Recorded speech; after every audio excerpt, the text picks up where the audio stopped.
Welcome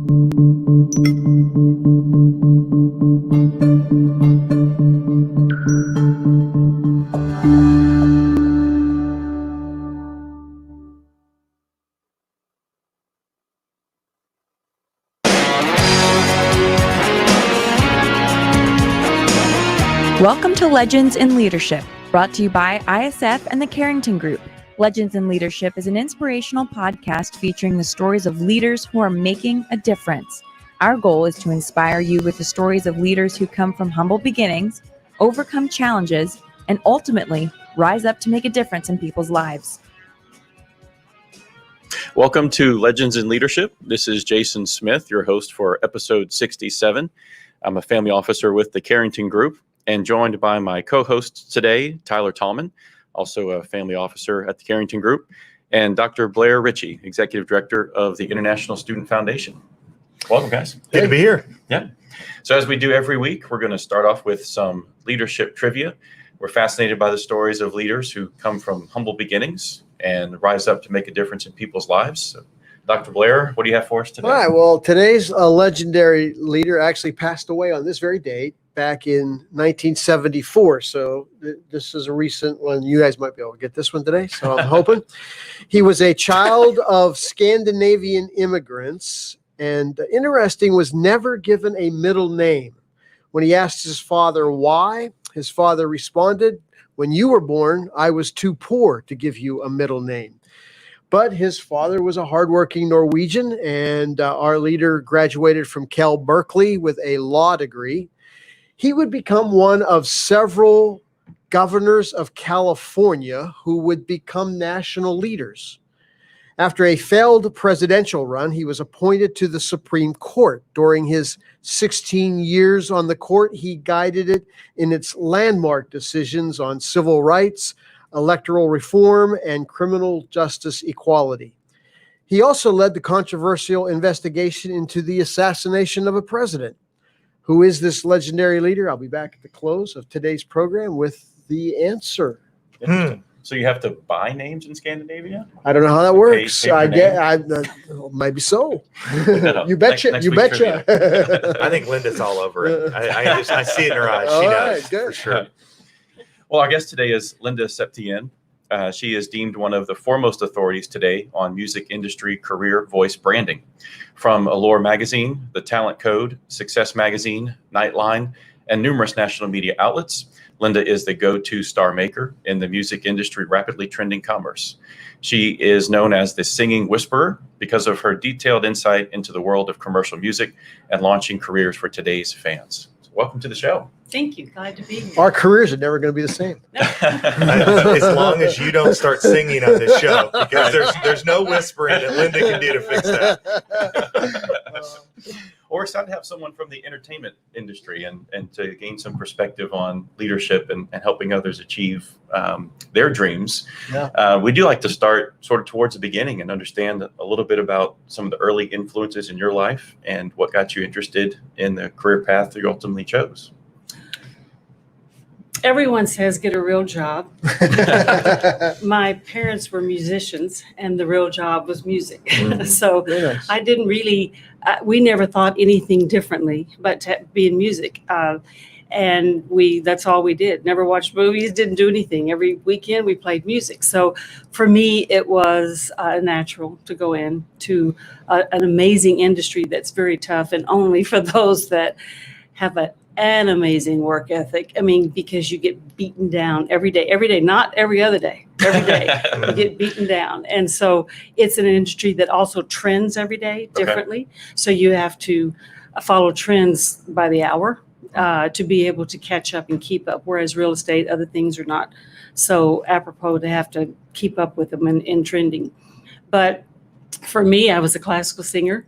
I never intended to go into commercial pop singing, and it was not a goal. I didn't have these long goal sheets and a journal saying this is what I want to do for a living. I was singing classical music in Europe, and I came back and I was a diva, thought I was amazing. And I went and I said, I'm going to try a pop album and see how I do. And I went to Nashville and started singing, hired the producers, got all the original songs, 10 original songs, did everything because I thought a classical singer could do it too. Okay. And got in the studio and started singing.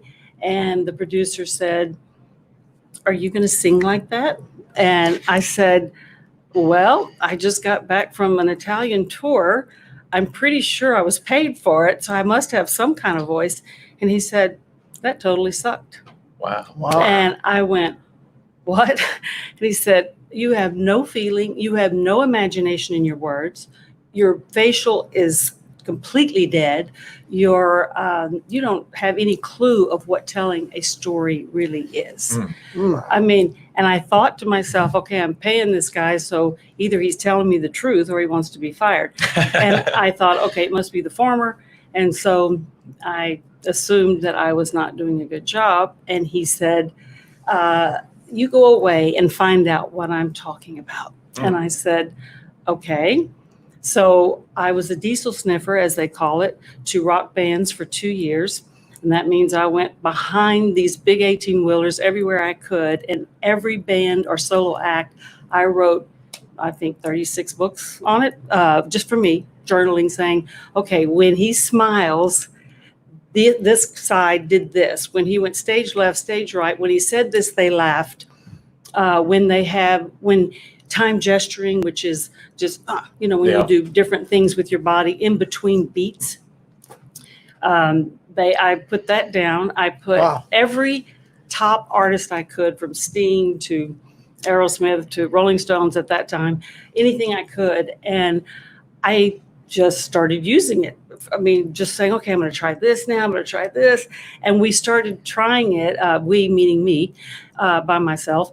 And literally, it worked. And everybody we started producing people that were not like me in that studio, and they became amazing. And so we started launching from there. And now we've had 17,000 artists go through. So our first, I think the big launch was probably Jessica Simpson, and then Beyonce, Demi Lovato, Kacey Musgraves, Selena Gomez. I mean, it just went from there. And it's really interesting because the whole time we're just applying a formula, really, but it's the formula of an organic soul speaking out to fans. And now it used to be that back then, it used to be that you spoke to the fans and they received. Now it's not that case. The arrow goes both ways. Right. The fans speak back and they're telling you what they want. And now you have to have integration within that. That's tough because a lot of artists are very shy. Yeah, you're a family of music. So you said you were a classical singer growing up. So to tell me about the family, did you guys a lot of mixed instruments? And what did you play any other instruments growing up? Yeah, we all had to play. Yeah. My sister's a classical pianist, and my mother's a ragtime player. She's 94 and she still plays. Nice. And we watched her last week, and she. And my dad was a terrible guitar player, and all my nephews and my 2 sons, and we're all in music, so we're doomed.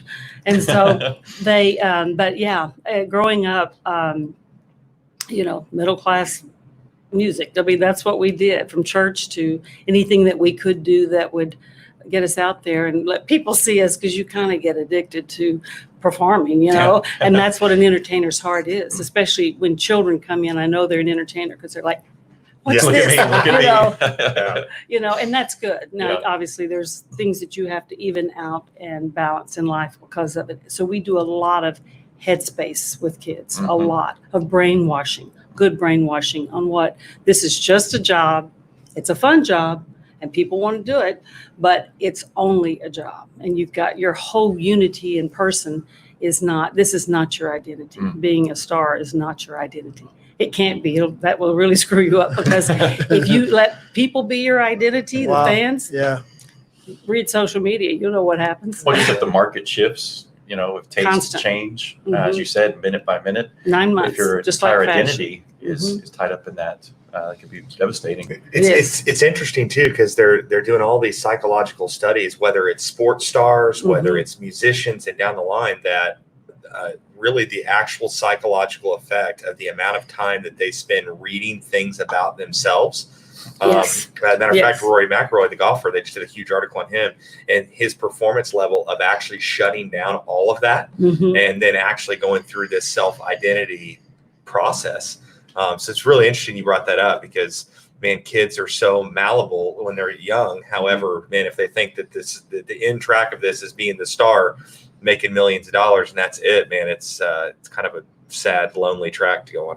Well, and the other thing is that most people who are entertainers have gone through hell and back. Yeah. And that's why they're such great entertainers, because they've gone through so many problems and gotten over the adversity, that they are able then to write great songs. They're the people that have lived life well and easy, and we have some, are not as good. They have to almost put on their organic nature. They're trying to make themselves something they're really not, and that's the tough part. So the It's easier. adversity is necessary. I'll take the kids that have ADD, had suicidal tendencies, have had problems in their life any day, because we can turn those around, because they have now a great purpose in their life, but they also have a way to express it. And that's the beautiful thing. They can express it a lot of ways. That's what music's great about music. And how were you, I guess, mature enough or in a place to take that criticism so constructively? Having come back from a position of success, coming back to the States and hearing that from the producer, it stuck out to me that you took it so well in a constructive way. I don't know if I did. Well, you certainly made something out of it. I'm just telling you that. I really actually, I was in there. No, it was shocking, because I knew I was a singer, obviously. So as we were doing different, called German Lead, we were doing Michelangelo studios in Italy all over, and it was really successful. And then we went to Russia. I mean, we did a great tour. So I knew that wasn't it, but I do have a business side, believe it or not. There is a left and right brain in here. And I kept thinking, okay, I've hired him. We've worked together all this time. And why would he tell me that? And that's all I could think of. He's not criticizing. There's something else I need out of this. And I truly believe that, you get spoken to in different ways. And whether it's your personal belief system, or whether or not it's a friend just really giving you advice, sometimes you have to listen. And I kept thinking, wow, if I really want to know what he's talking about, then I'm going to have to go and overcome my diva-ish personality that thought I was so amazing, and see what it was. And truthfully, now it has, of course, it built my whole business, because I can see now when people come in, they think they're great singers because they're karaoke singers. But karaoke singers sing loud, soft, and they pretty much, that's it, a high note, and then it's over. And so kind of the American Idol formula. And it's good, but it doesn't carry on to the next song. You can't do that the next song and the next song. So by the fourth song, everybody's in the bar. So you have to kind of figure out what makes those people continue. What gimmicks can I do on stage? What can I do with my body? Like, Bob Marley, any of those that just do all these amazing things on stage, as well as learn to play the piano, or guitar, or whatever instrument. So it's a lot more than you think. There's like 28 levels to entertainment, learning to be a commercial entertainer. And if you think opera's harder, oh no. No, opera is so much easier, except for the languages you have to learn, because all I have to do is open my throat up and sing, because it's placed. And voice and commercial singing, pop, country, whatever, it is not placed. You place the instrument, certainly, in the larynx. The vocal instrument obviously is inside. You can't pull it out.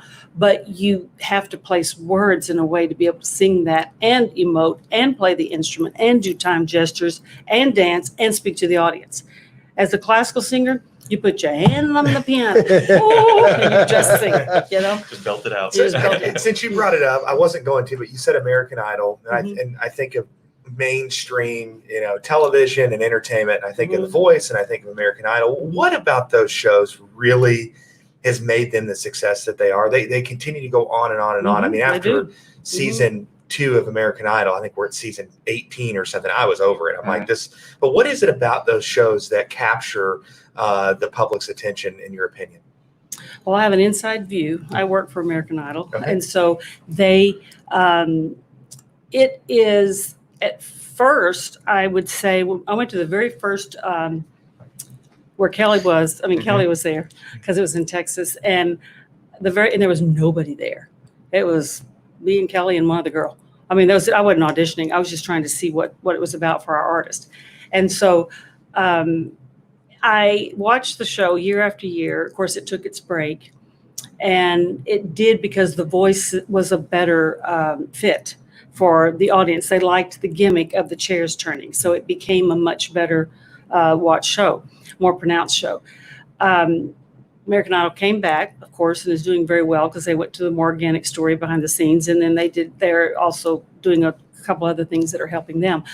But the answer to your question is it's a blue-haired audience and a young audience. So it's probably to 12, 13, and then 60 and older is their main demographic. Wow. And not that that's their only demographic, but it is their main, because these people sing well. I mean, these are not bad singers. These are good singers.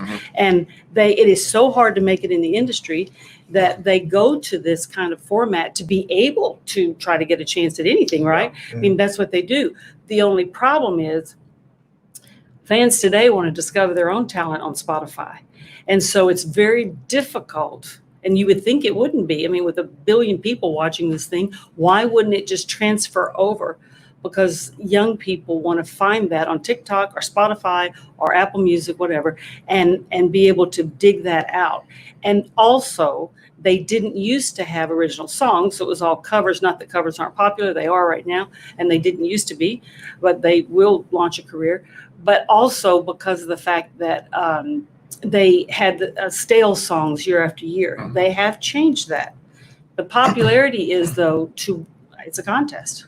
If it weren't a contest, nobody would watch. So week after week, it lures you in to see, I want my person to win. And it was interesting because American Idol actually got its name, I felt like early on, from all of the bloopers and failures. People wanted to watch the auditions of which people failed, and so they built a show around that. They did. So interesting insight. I appreciate you sharing that, because I always wondered, what is it that keeps that draw? And I didn't realize at all that was the demographic. It was either really young or much older. Very interesting. But that's a good demographic. Yeah. That works. That's a really good one. It's just not everybody that would. Most people like more of an organic sound and not so predictable sound in today's music anyway. It's that way. But the show does very well, and so does The Voice. Yeah. Very good. So I've heard some critique about the sort of overproducing of music, and it becoming more bland and less variety. Do the people that you're helping, do they want to become more unique, or do you find they want to just kind of fit into what's popular today? And how do you guide them to find their own unique qualities and voice so that they do stick out from the crowd? That's an excellent question. Excellent.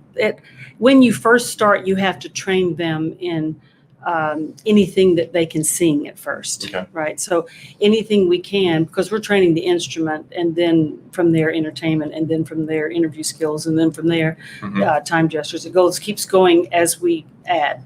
So at some point, which is about mode 20, they have to decide what brand they are, just like anything. So what kind of brand do you want to be? Do you like indie? Do you like Billie Eilish?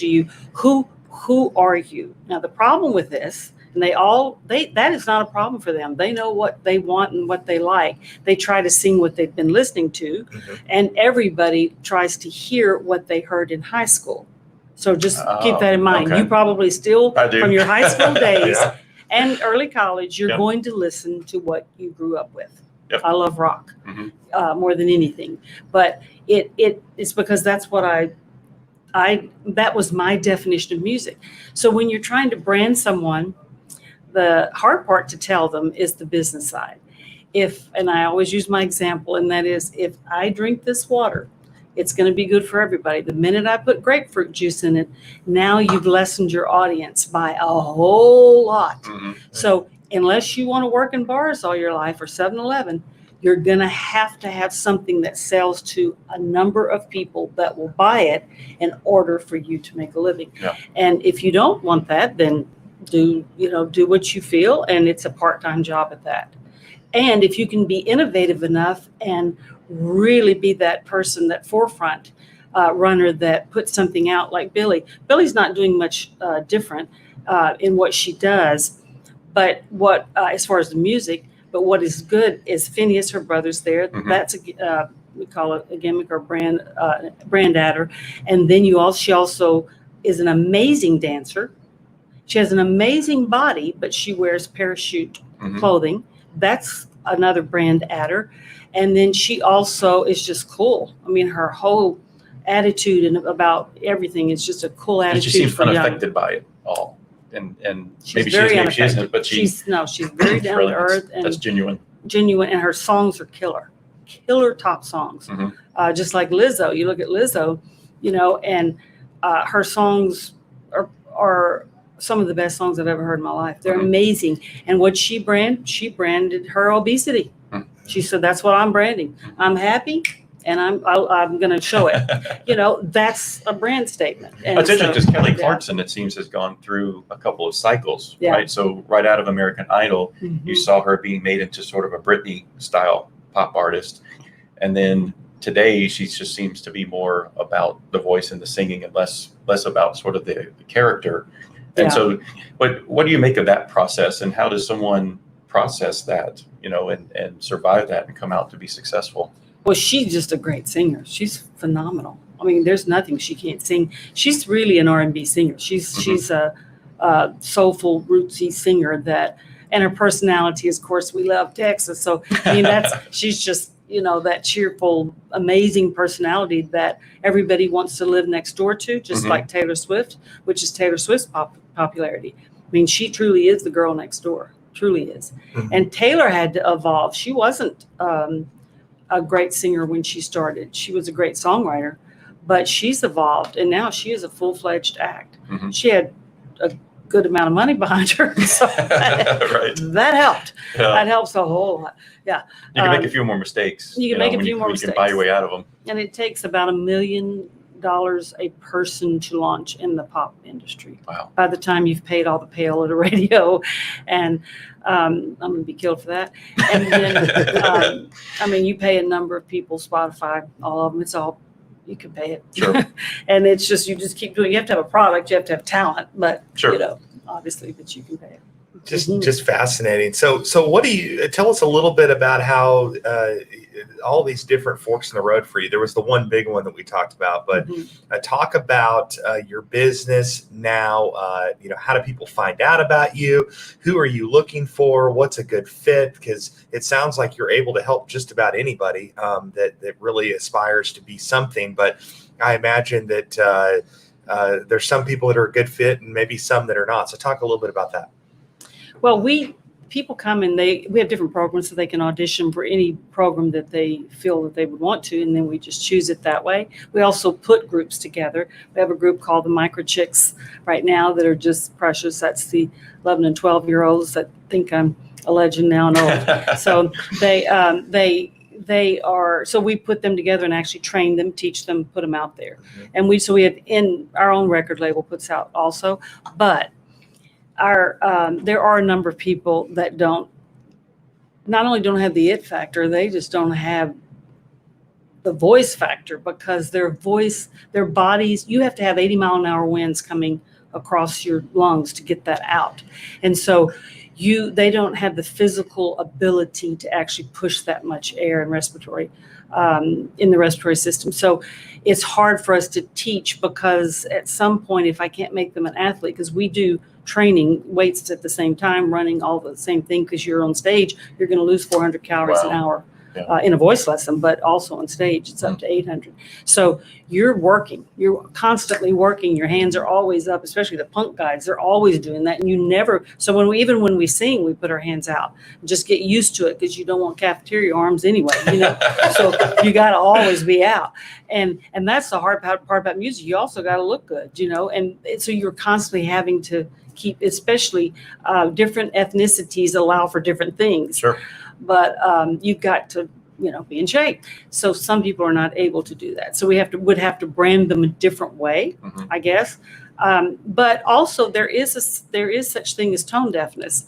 And are y'all tone deaf? Very. Oh, you are? Okay. Yes. Yeah. So if I sing, you can't hit that note? Yeah, probably not. Okay. We won't try on this show. There are some things that I will do and some things I won't. And that is one thing I will not attempt on this Not an show. audition. Sometimes you need Linda's relief. trying to push me out of my comfort zone. No, I Yeah, think right. she's looking for talent. I mean, you want to give it a try? Well, it's interesting. I trained this guy that was the head of marketing for Amazon and the head of marketing for Facebook. And he's in Hawaii building this $40 billion home. And he is an amazing man. He's got all of his great business sense. He's phenomenally gifted. And he says, I want to learn to sing. And I went, okay. And I said, why? Why, after all that you've done? And he said, now he's in venture capital. He's decided that he's going to change his life and wants to do, and I don't blame him. It's tough, the corporate, and he said, I just want peace. And I want to do what I want to do every day. I said, okay. So it's been interesting because his voice is very new at it and his guitar playing is very new. And I push, constantly push him. And he said to me yesterday, Linda, you don't understand. I get so nervous right before these lessons. Of course, it's all virtual. I get so nervous, and I was never nervous. I give speeches all over the world. And when I start singing, I just shrink. And I can't tell you, I break out in sweats. This is the most uncomfortable thing I've ever done in my life. Wow. I can't even tell you how hard this is. This is the hardest thing out of everything I've done in my life. This is the hardest thing, taking a voice lesson. Wow. I went, really? I don't hear that. I just hear the voice, oh, got to fix this, I got to do this, because you can fix anything as long as you're a vocalogist. You know how to fix the different sets of muscles. And so I'm going, you got to do this. And finally it starts sounding good. And then they go, whoa, that came out of me. But it's interesting you say that because it's been a process of getting him non-nervous to even be able to take the lesson. And this is someone that obviously is a pronounced brain, he knows what he's doing. Right. But it's a different thing because the instrument is coming out of our body, right? And it's not like playing the piano or playing tennis or racquetball. You can just say, okay, I did that wrong, let me try it again. Well, that's not the case. When someone is off, they're, oh gosh, that was awful. Sure. Yeah. I mean, we hear cuss words. We hear Very everything else, self-esteem. Oh, totally. It's pounding if you connected don't to get it your right. self-esteem. It's totally connected because when we're speaking, we're being judged. So we relate that to singing. I'm curious. You've crossed paths. I mean, I can already tell in just a short time we've been together with dozens and dozens and hundreds and hundreds and hundreds of stars, all kinds of people in this industry. But there's, to me, in whether it's in business or life, there's always 2 or 3 people that have been the core influencers in your journey. So who are the 2 or 3 people that you think of in your leadership journey and all that you've done that have really been the most impactful to you in this space? Depending on if you're talking about music or business. Just in life. I think both. It could be either one. Yeah. One of them that did a lot of partnerships with us was Tom Hicks. Yeah. And he, at the time, owned Clear Channel, so I thought that would be a good partnership. And so we did form a partnership. He helped me with Jessica and a couple other things. And his quips and thoughts, of course, he's a very successful person. And, it almost stabs you and goes, whoa, that was powerful. That's powerful. And I had to keep writing that down. Everything that he said, because I didn't ever want to forget those quips that he said. They were true advice to me on on the leadership of being a leader and a leader in business and how to do that. The second person is somebody I only met about a year ago because he trains with me, but I learn more from him in that hour than I think he ever learns from me. He wrote Braveheart, Secretariat. He wrote the Heaven Can Wait. He wrote Iron Mask, Man of the Iron Mask. I mean, it goes on and on. He wrote tons of stuff. Anyway, and now he's doing The Resurrection of Christ with Mel Gibson, and Mel Gibson's his best friend. So I'm hoping, dinner one night. But he is the most powerful person I've ever met, probably, and his thought process. The Braveheart. Did you see Braveheart? Mm-hmm. Wallace. Mm-hmm. His name is Randall Wallace, and he is what he says to me.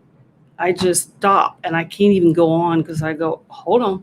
And I'm writing it down. And he is Braveheart. That's who he Wow. is. And everything he says is solid. Mhm. It's just that advice. And he's changed even not necessarily teaching styles, but he's changed. We're putting a show that he's going to be, before COVID, was going to come and do it. And amazing of how he came from rags to riches, so to speak, because nobody in Hollywood wanted him. He's from Tennessee. How did you get this? Brad Pitt said, why are you so great? Why do you get to be the director? And they, just tons of awful things that he went through. And as he's told me these stories, I just went, wow, you've overcome a lot just to live in Hollywood. Mhm. Yeah. So those are the two big ones, I think. Absolutely. Well, I think we could have a whole Wow. other show Yes. of Thank you. fantastic I would love stories, that. and do appreciate your time today. And if we get a couple of recap clues from Blair, maybe you'd have a guess at our legend in leadership. So this was, in the history of the Supreme Court, probably one of the most influential Supreme Court Chief Justices. And we saw some of his work in my lifetime. I don't know about you guys can remember anything about it, but I'm blanking. You're blanking. I need Kyle. Where's Kyle? Right, phone a friend. I don't know. no, wow. This is and especially here in Dallas, when the Kennedy assassination, the Warren investigations, Justice and the Warren. Oh. Chief Justice Earl Warren Yep, is Earl our Warren. today's legend Mhm. leader. This has been, by the way, one of the most fun podcasts that we've Absolutely. had in Yeah. this calendar year. This has been a rough year, Yeah. but it's been fun getting to see and hear the story of something completely different. And your perspective has just been really fun to hear. And Entertainment's fun, it's though. entertaining. Music But, is but, fun. but I Music admire brings life. the humility though that Yeah. that whole process. We've seen It's it incredible. in leaders after leaders that there's usually a point where there's a humbling almost. This industry will keep you. If And- I ever thought anything, But I'll if be knocked some down. people in about can't a handle second. that though, right? Some people, Kids keep you humble. yeah, Yeah. but some people don't navigate that so well, Yeah. and you did. So way to go, way to Terrific. go, Yeah. way Yeah. to go. Well, it's certainly been great having you on the podcast today, and appreciate your time very much. And remember this, folks, as we wrap up, if your actions inspire others to dream more, learn more, do more, and become more, then you are a leader.